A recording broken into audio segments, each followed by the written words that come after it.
Hello everyone. आइए देखते हैं ब्रह्मांड क्या है। तो रात के समय आकाश में जितनी भी चमकदार वस्तुएं आप देखते हैं, जिनमें तारा, ग्रह, उपग्रह, क्षुद्रग्रह आदि सभी सम्मिलित हैं, उन सभी चीज़ों को मिलाकर अगर एक चीज़ कहना हो, कोई एक नाम देना हो, तो उसे क्या कहेंगे? उसे ही ब्रह्मांड कहेंगे। इसे अंग्रेजी में कॉस्मॉस भी कहा जाता है। अब देखते हैं कि इसकी उत्पत्ति कैसे हुई। तो इसकी उत्पत्ति के संबंध में दो तीन मत हैं, जैसे कि साम्यवाद का सिद्धांत, दोलन सिद्धांत और महाविस्फोट का सिद्धांत।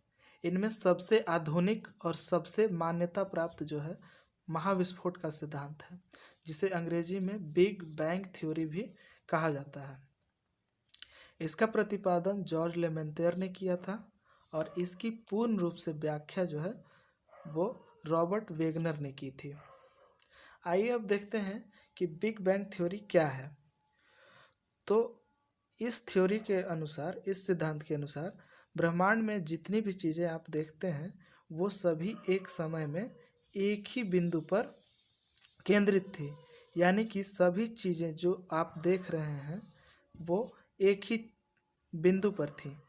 अब इतनी ज़्यादा वस्तुओं का एक ही बिंदु पर केंद्रित होना, और इसके वजह से क्या होता है कि बहुत ज़्यादा उच्च तापमान और उच्च घनत्व एक ही बिंदु पर होने से इसमें एक समय में बहुत बड़ा विस्फोट होता है। और विस्फोट होने के बाद क्या होता है कि चीज़ें टुकड़े टुकड़े में होकर और चारों तरफ ऐसे बिखरने लगती हैं, और इसी बिखराव के बाद हमारे ब्रह्मांड का निर्माण हुआ, जो कि वर्तमान में इस रूप में आप आकाश में देखते हैं। इनमें से कोई हमारा सूर्य है, कोई पृथ्वी है, कोई बुध है, जो कि हम आगे पढ़ेंगे। अब देखिए, ब्रह्मांड अगर इतना बड़ा है तो इसमें कुल मिलाकर के 100 अरब आकाश गंगाएं हैं। 100 अरब आकाश गंगा।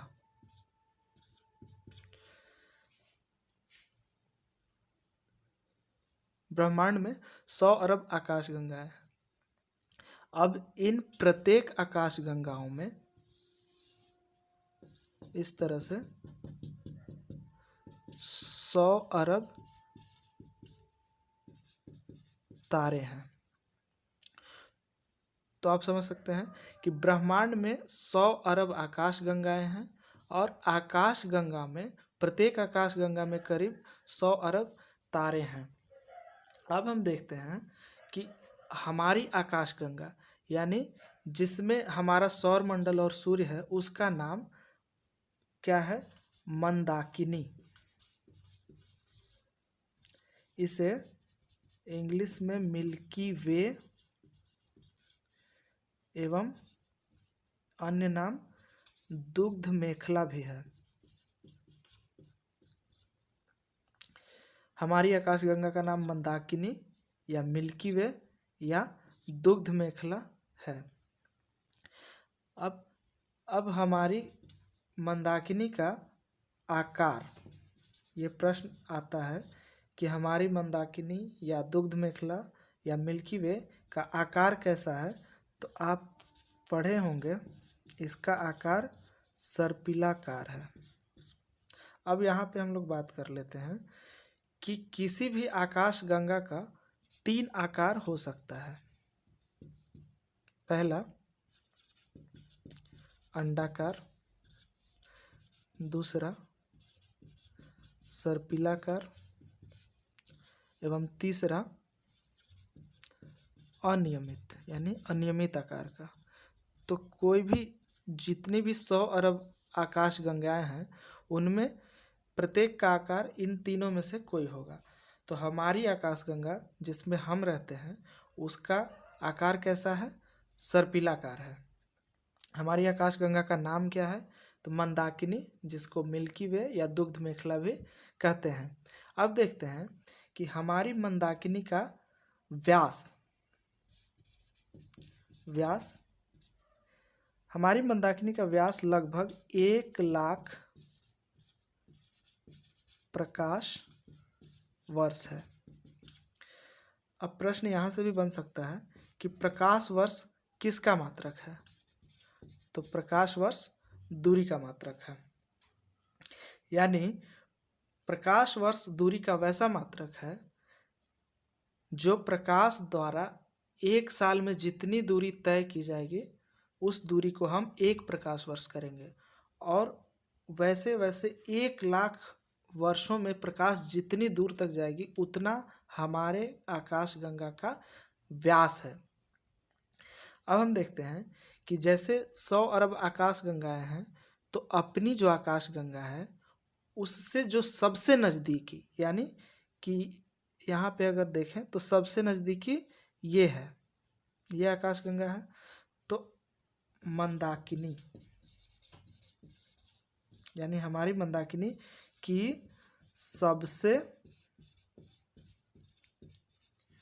नज़दीकी आकाशगंगा का नाम क्या है? तो इसका नाम है एंड्रोमेडा। इसे हिंदी में देवयानी भी कहा जाता है। जैसे कि ब्रह्मांड में 100 अरब आकाशगंगा है और उनमें से किसी एक आकाशगंगा में, प्रत्येक आकाशगंगा में 100 अरब तारे हैं, तो अपनी मंदाकिनी के बारे में यदि हम इसे अपना आकाशगंगा यानी कि मंदाकिनी मानते हैं, तो इसमें भी 100 अरब तारे हैं। तो इन्हीं में से कोई एक तारा जो है अपना तारा है जो अपने पृथ्वी से सबसे नज़दीक है, उसे क्या कहते हैं? सूर्य, सन। अब हम बात कर लेते हैं कि तारों का निर्माण कैसे होता है। तारे जो है, जैसे कि अभी हमने पहले पढ़ा था कि बिग बैंग थ्योरी के समय चीज़ें जो है ऐसे एक ही बिंदु से और विस्फोट की वजह से बिखरने लगती हैं और ब्रह्मांड में अनंत दूरी तक फैल जाती हैं। इसके पश्चात क्या होता है कि बहुत सारे गैसीय कणों, गैसीय बादलों का एक जगह संकेंद्रीकरण होता है, और यह संकेंद्रीकरण निहारिका कहलाता है। क्या कहलाता है? निहारिका। अब समय के साथ साथ यही निहारिकाएं गुरुत्वाकर्षण बल के वजह से आपस में, ये गैस जो है ये आपस में आकर्षित होकर के केंद्र की ओर और सघन होती चली जाती हैं, और कालांतर में क्या होता है कि ये एक पिंड का रूप धारण कर लेती हैं, और यही कहलाता है आपका तारा, जो कि हमारा सूर्य भी एक तारा है। तारों की ये विशेषता होती है कि उनमें अपना प्रकाश होता है, उनमें प्रकाश अपना होता है। अब यहाँ से प्रश्न आ सकता है कि तारों में प्रकाश कैसे होता है या कहाँ से आता है, तो आइए इसको जानते हैं। तो तारों में ऊर्जा या प्रकाश का जो स्रोत है वह है नाभिकीय संलयन। इसमें क्या होता है कि हाइड्रोजन के 2 नाभिक मिलकर और हीलियम का 1 नाभिक बनाते हैं, और इस प्रक्रिया में, यह जो प्रक्रिया है अत्यंत उच्च ताप एवं दाब पर होता है, और इस वजह से जब हाइड्रोजन और हीलियम का मिलकर और हीलियम का निर्माण होता है, तो इस नाभिकीय संलयन प्रक्रिया में काफ़ी मात्रा में ऊर्जा एवं ताप, ऊर्जा एवं ताप का उत्सर्जन होता है यानी निकलता है। और यही नाभिकीय संलयन की प्रक्रिया निरंतर सूर्य में चलती रहती है, तारों में चलती रहती है, जिसके वजह से हमें ऊर्जा प्राप्त होता है। आइए देखते हैं तारों का जीवन चक्र। तारों का निर्माण कैसे होता है, तो जैसा कि हमने पहले बात किया कि न्यूक्लियर फ्यूजन यानी कि नाभिकीय संलयन की वजह से हाइड्रोजन के 2 परमाणु हीलियम में बदलते हैं। अत्यधिक उच्च तापमान और दाब पे जब हाइड्रोजन के 2 अणु मिलते हैं तो हीलियम के 1 अणु का निर्माण होता है और काफ़ी मात्रा में ऊर्जा का उत्सर्जन होता है। अब देखिए, जैसे कि कोयला जल रहा हो तो एक समय ऐसा आएगा जब सारी कोयला ख़त्म हो जाएगी और आग धीरे धीरे ठंडा पड़ने लगेगा। तो उसी तरह से जब यहाँ हम देखते हैं कि यह अगर तारा है तो सब दो हाइड्रोजन का अगर जोड़ा बनाए तो एक समय ऐसा आएगा कि हाइड्रोजन पूरी तरह से ख़त्म हो जाएगा और सभी हाइड्रोजन हीलियम बन चुके होंगे। अब इस क्रिया के बाद क्या होता है कि इसका विनाश का बारी आता है। तारों का विनाश कैसे होता है, तो जब आप कोयले का आग जलाते हैं तो शुरुआत में काफ़ी चमकीला प्रकाश निकलता है। धीरे धीरे धीरे जैसे जैसे कोयले का अंदर का मात्रा ख़त्म होता है तो लाल पड़ने लगता है। तो उसी तरह से तारों के केस में तारे का जब हाइड्रोजन का अणु कम होने लगता है तो वह धीरे धीरे लाल पड़ने लगता है और उसे लाल दानव कहा जाता है, यानी इसको इंग्लिश में रेड जायंट भी कहते हैं। अब देखते हैं रेड जायंट यानी लाल दानव जो है उसके 2 स्थिति हो सकते हैं। 2 स्थिति हो सकते हैं। पहला, अगर सूर्य के आकार से 1.4 गुना, अगर सूर्य के आकार से 1.4 गुना से कम के आकार का अगर तारा है तो वह बाद में श्वेत वामन बन जाएगा। और श्वेत वामन को हम लोग वाइट ड्वार्फ, ड्वार्फ मतलब बौना, वाइट ड्वार्फ श्वेत वामन कहते हैं। यही श्वेत वामन बाद में चल के आपका जीवाश्म तारा बनता है। जीवाश्म तारा को फॉसिल स्टार भी कहा जाता है। अब यदि यह लाल दानव या जो तारा था उसका आकार वह सूर्य के 1.4 गुना से अधिक होगा, तब ऐसे केस में क्या होगा कि जो तारा है वो उसका सारा द्रव्यमान एक ही बिंदु पर धीरे धीरे केंद्रित होने लगेगा और यह जो है काफ़ी तेज़ी से घूमने लगता है, काफ़ी तेज़ी से घूमने लगता है।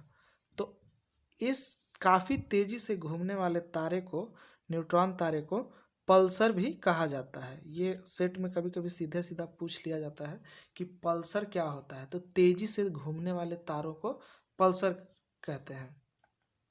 अब जब ये पल्सर स्टार जो होते हैं या न्यूट्रॉन स्टार जो होते हैं वो समय के साथ साथ ये घूमते घूमते इसका सारा द्रव्यमान जो है वो एक ही बिंदु पर काफ़ी घना होने लगता है, काफ़ी ये सघन हो जाता है और छोटा पिंड बन जाता है। तो इसको हम लोग कहते हैं कृष्ण छिद्र। आप लोग इंग्लिश में नाम सुने होंगे ब्लैक होल, ब्लैक होल इसको कहा जाता है। यह एक ऐसा पिंड या द्रव्यमान कह सकते हैं होता है जिसमें कोई भी वस्तु आर पार नहीं हो सकता है। यहाँ तक कि प्रकाश भी इसमें जाने के बाद वापस लौट के नहीं। किसी वस्तु को देखने के लिए आपको यह शर्त होता है कि मानव का जो नेत्र है, मानव का जो नेत्र है, और मान लीजिए ये कोई किताब देखना है तो ये शर्त है कि प्रकाश जो है ये बल्ब से निकलकर और जिस चीज़ को देखना है उससे टकराकर और हमारी आँखों पे जब पहुँचेगी तभी हम उस वस्तु को देख सकते हैं। तो ब्लैक होल के केस में क्या होता है कि प्रकाश इधर से जाता तो है लेकिन वहाँ से टकराकर वापस नहीं आ पाता है, ना ही पार कर पाता है। तो यहाँ से किसी भी प्रकाश का निकलना नहीं हो पाता है। इस वजह से यह किसी को दिखाई नहीं देता है, जिसके वजह से इसे अदृश्य कहा गया है। अब हम बात कर लेते हैं कि ये जो 1.4 का गुना का जो कंसेप्ट आता है ये क्या है। तो सूर्य के द्रव्यमान से 1.4 गुना अधिक या कम क्यों माना जाता है, इसका प्रतिपादन जो है, इसका व्याख्या हमारे भारतीय वैज्ञानिक चंद्रशेखर ने किया था और इसे चंद्रशेखर सीमा के नाम से भी जाना जाता है। आप लोग याद रखें 1.4, कहीं कहीं बुक में 1.44 भी दिया रहता है। इसे क्या कहेंगे, चंद्रशेखर सीमा कहेंगे। ब्रह्मांड में 100 अरब आकाश गंगाएं हैं और सभी प्रत्येक आकाश गंगाओं में 100 अरब तारे हैं। अब इन्हीं तारों में से एक तारा अपना है जिसका नाम है सूर्य। सूर्य की संरचना कैसी है इसके बारे में बात करते हैं। तो सूर्य के सबसे बाहरी भाग जो प्रकाशमान होता है, जहाँ से हमें प्रकाश मिलता है, उसको प्रकाश मंडल कहा जाता है। जबकि जब सूर्य ग्रहण होता है, मान लीजिए ये सूर्य है और जब किसी ग्रह या उपग्रह के वजह से जब सूर्य ग्रहण होगा तो इस तरह से वो पूरा भाग ढक जाएगा। तो जो बाकी दिखने वाला जो भाग होगा इस तरह से कंटीला, इसी को हम लोग कोरोना कहते हैं। जो अभी कोविड-19 जिस वायरस के वजह से हुआ है, इसी कोरोना के नाम पर उस वायरस का नाम कोरोना पड़ा है। उसकी संरचना भी आप लोगों ने फोटो देखा होगा, ऐसा होता है, इसी वजह से उसका नाम कोरोना पड़ा है। तो सूर्य का वैसा भाग जो सिर्फ ग्रहण के समय दिखाई देता है उसको क्या कहते हैं, कोरोना। जबकि सूर्य का बाहरी भाग जो जहाँ से प्रकाश प्राप्त होता है उसको कहते हैं प्रकाश मंडल। अब देखते हैं कि जैसे आप ध्यान दिए होंगे जब ठंडा के दिनों में लकड़ी जलाते हैं तो उसमें से जब लकड़ी के किसी भाग से एक चकता टूट करके गिरता है तो वहाँ का भाग जो है वो आसपास के भाग से थोड़ा सा काला हो जाता है। तो वो क्यों होता है, जैसे कि सूर्य के केस में हम देखते हैं कि सूर्य से सौर ज्वालाएं जो है ये ऐसे निकलते रहती हैं, कहीं कहीं से सौर ज्वालाएं ऐसे निकलती रहती हैं। अब सूर्य के से दूर जो हमारी पृथ्वी है, जो हमारा पृथ्वी ग्रह है, वो सूर्य के चारों ओर चक्कर लगा रहा है। अब यहाँ से निकलने वाली सौर ज्वालाएं जो है जब किसी वजह से पृथ्वी के गुरुत्वाकर्षण क्षेत्र में चली आती हैं तो वो, जैसा कि आप जानते हैं कि पृथ्वी का गुरुत्वाकर्षण सबसे अधिक ध्रुवों पे होता है। ये होगा आपका उत्तरी ध्रुव और ये दक्षिणी ध्रुव। तो सौर ज्वालाएं जो है या तो ध्रुव की यानी उत्तरी ध्रुव की तरफ जाती हैं या फिर दक्षिणी ध्रुव की तरफ चली जाती हैं। तो इस केस में क्या होता है कि इन सौर ज्वालाएं, ये जो सौर ज्वालाएं आ रही हैं वो उनका क्या होता है कि वायुमंडल में प्रवेश होने के वजह से और ये रंगीन प्रकाश बिखेरने लगती हैं, इस तरह से फुहारा टाइप का बिखेरने लगती हैं। और ये जो है इसका नाम क्या दिया गया है, तो इसका नाम दिया गया है ऑरोरा बोरियालिस, और दूसरा ऑरोरा ऑस्ट्रेलिस। अब कहेंगे कि सौर ज्वाला है और दोनों एक ही चीज़ है, तो दोनों का नाम अलग अलग क्यों रखा गया। तो जो सौर ज्वाला उत्तरी ध्रुव की तरफ देखी जाती है उनको ऑरोरा बोरियालिस कहते हैं, जबकि जो सौर ज्वाला दक्षिणी ध्रुव की तरफ देखी जाती हैं उनको ऑरोरा ऑस्ट्रेलिस कहते हैं। अब यहाँ हम लोग याद कैसे करेंगे, तो याद करने के लिए अब यहाँ हमारे पास दो चीज़ें हैं, दो में से अगर एक को याद रखेंगे तो दूसरा कन्फ्यूजन अपने आप दूर हो जाएगा। तो उसके लिए हम लोग क्या करेंगे कि छोटा सा ट्रिक यूज कर सकते हैं कि जैसे कि एक नाम ये ऑस्ट्रेलिस जो है वो ऑरोरा तो दोनों में है, लेकिन जो ऑस्ट्रेलिस है वो ऑस्ट्रेलिया महादेश के नाम पे है। अब आप ग्लोब पे या मैप पे ध्यान देंगे तो ये देखेंगे कि विषुवत रेखा के नीचे यानी दक्षिणी गोलार्ध में अपना ऑस्ट्रेलिया महादेश पड़ता है। तो जो दक्षिण की तरफ है वो ऑस्ट्रेलिस और इस तरह से बोरियालिस अपने आप उत्तरी ध्रुव वाला हो जाएगा। तो ये हुआ याद करने का तरीका। अब हम देखते हैं कि जहाँ से सौर ज्वाला निकलेगी, जैसे अभी हम बता रहे थे आपको कि लकड़ी जब जल रहा होता है तो लकड़ी के जलते वक्त जहाँ से अगर कोई एक चिपटा उखड़ के गिर जाए तो वहाँ पे आसपास के क्षेत्र से थोड़ा सा काला हो जाता है। तो सूर्य के केस में भी वही होता है, जहाँ से सौर ज्वालाएं निकलती हैं, मान लीजिए इस जगह से सौर ज्वाला निकली हो तो ये जो क्षेत्र होगा वो आसपास के क्षेत्रों से हल्का कम प्रकाशमान या काला दिखाई देने लगेगा, जो बाकी जगह चमकदार है लेकिन जहाँ से सौर ज्वाला उठ करके निकली है वहाँ पे काला हो जाता है। तो इसको कहते हैं हम लोग, इसको कहते हैं सौर धब्बा या सूरज का धब्बा। जैसे चांद में दाग होता है उसी तरह से सूरज में भी धब्बा होता है।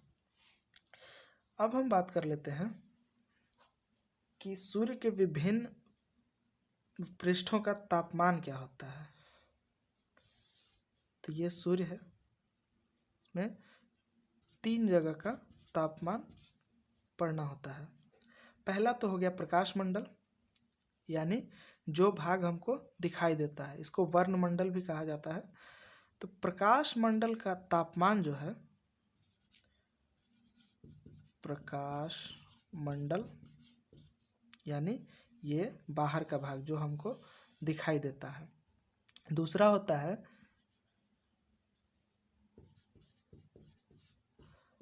सौर धब्बा, यानी जहाँ से सौर ज्वालाएं उठी हैं वहाँ धब्बा बन जाता है, आसपास के क्षेत्र से काला हो जाता है, उसको कहेंगे सौर धब्बा।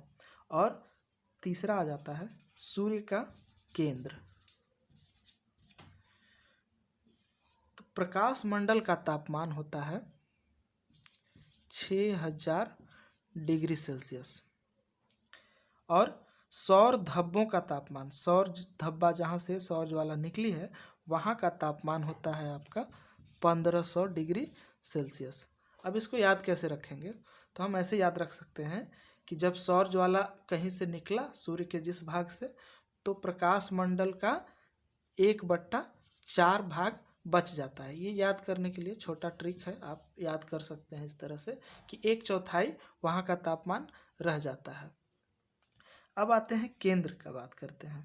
तो केंद्र, चूंकि जाहिर सी बात है कि केंद्र में ज़्यादा गर्मी होगी, तो केंद्र का तापमान होता है 15 मिलियन डिग्री सेल्सियस। अब हम देखते हैं सूर्य से संबंधित कुछ तथ्य जो याद रखना है। तो सबसे पहले बात कर लेते हैं दूरी की।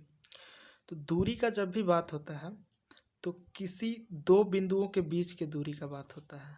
तो पहला तो हो गया सूर्य, लेकिन दूसरा क्या है, तो दूरी का बात हम लोग किससे के साथ करेंगे, अपनी पृथ्वी जहाँ पे हम रहते हैं। तो पृथ्वी से सूर्य की दूरी कितनी होगी, तो कोई एक दूरी नहीं बल्कि 3 दूरी याद करना था। अब आप कहेंगे कि ये क्यों, तो जैसा कि आप जान रहे हैं या जानते हैं कि सूर्य जो है उसके चारों ओर पृथ्वी चक्कर लगा रही है, लेकिन यह जो पथ है जिस पे ये चक्कर लगाती है पृथ्वी, हमारी पृथ्वी जिस पथ पे सूर्य का चक्कर लगाती है वह वृत्ताकार नहीं बल्कि दीर्घ वृत्ताकार है। तो इस तरह से यह एक अंडाकार टाइप का शेप हो जाता है। इसमें क्या होता है कि या तो ये पृथ्वी यहाँ घूम रही है और धीरे धीरे धीरे ऐसे घूमते घूमते घूमते कभी यहाँ पहुँचेगी, और एक समय आएगा कि घूमते घूमते यहाँ पहुँच जाएगी। अब इस केस में क्या होता है कि यहाँ का दूरी कुछ अलग होगा, ये दूरी कुछ और होगा, और ये दूरी कुछ और होगा। तो इस तरह से हम लोग 3 पॉइंट याद रखना होता है। पहला, न्यूनतम दूरी, न्यूनतम दूरी यानी सबसे कम दूरी। सबसे कम दूरी इस स्थिति में होता है, इसको हम लोग, इसका दूरी क्या हो जाता है 14.70 करोड़ किलोमीटर। अब दूसरा देखते हैं हम लोग कि जब सबसे दूर होगा सूर्य और पृथ्वी के बीच, जब सबसे अधिकतम जो दूरी होगी वह हो जाता है 15.21 करोड़ किलोमीटर, और इसकी माध्य या औसत दूरी, यानी ये दूरी माध्य या औसत दूरी जिसको कहते हैं वो होता है आपका 14.98 करोड़ किलोमीटर। अब यहाँ से भी प्रश्न बनता है कि पृथ्वी और सूर्य के बीच जो न्यूनतम दूरी होती है, जो सबसे कम दूरी होती है, वो घटना क्या कहलाती है। तो इस घटना को हम लोग कहते हैं उपसौर। और जब पृथ्वी और सूर्य के बीच सबसे अधिकतम दूरी होती है, सबसे अधिकतम मैक्सिमम दूरी जब होती है, तब इस घटना को हम लोग कहते हैं अपसौर। अब इसको कैसे याद रखेंगे, तो किसी भी छोटे चीज को उप बोला जाता है, जैसे कि उप प्रधानमंत्री या उपराष्ट्रपति, जो राष्ट्रपति से बाद में आते हैं, यानी राष्ट्रपति से छोटा पद होता है। तो उसी तरह से हम लोग उप याद रखेंगे। उप जो है वो छोटी दूरी है, और बड़ी दूरी अपसौर, छोटी दूरी उपसौर।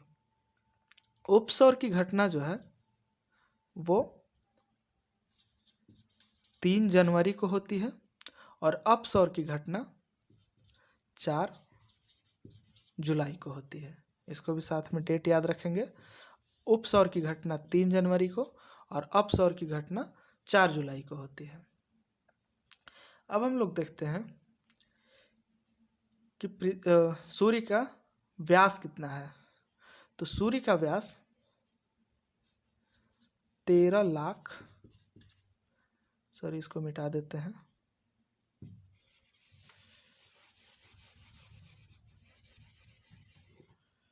सूर्य का व्यास 13,92,000 किलोमीटर है। अब इसका संगठन कितना है, संगठन यानी किस किस चीज़ों से मिलकर ये बना हुआ है। तो सूर्य में 71% हाइड्रोजन है,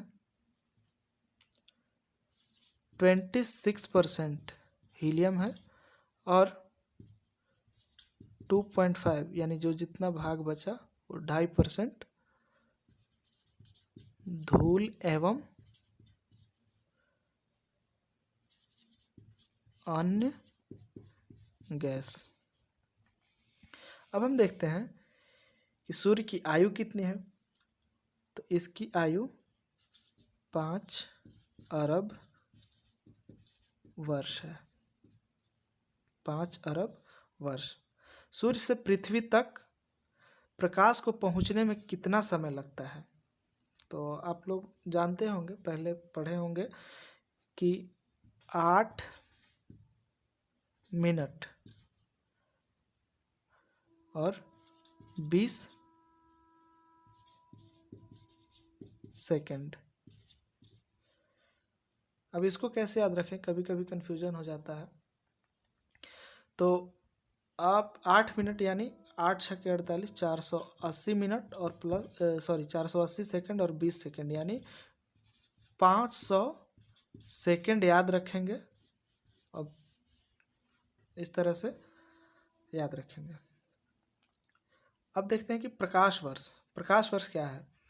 तो हम पहले भी बता चुके हैं कि प्रकाश जब एक वर्ष में यानी कि एक वर्ष के समय में प्रकाश जितनी दूर की गति यानी जितनी दूर जाएगी उस पूरी दूरी को प्रकाश वर्ष कहेंगे। तो यह दूरी कितनी होती है?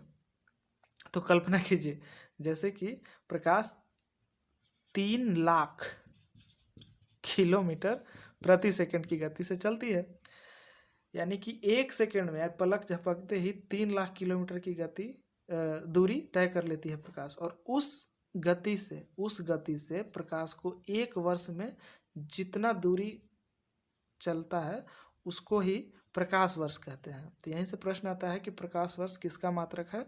तो दूरी का। तो अब ये होता क्या है एग्जैक्टली, इसका मान क्या होता है? प्रकाश वर्ष का मान होता है 9.46 इंटू 10⁻12 किलोमीटर। अगर इसको हम मीटर में करेंगे तो सेम रहेगा 9.46 इंटू 10⁻15 मीटर। अब देखते हैं पार्सेक क्या है। तो प्रश्न आप पढ़े होंगे सेट में कि पार्सेक जो है वो दूरी की सबसे बड़ी इकाई है, यानी इससे बड़ा दूरी नापने का कोई इकाई नहीं है। तो एक पार्सेक का मतलब कितना होता है? 3.46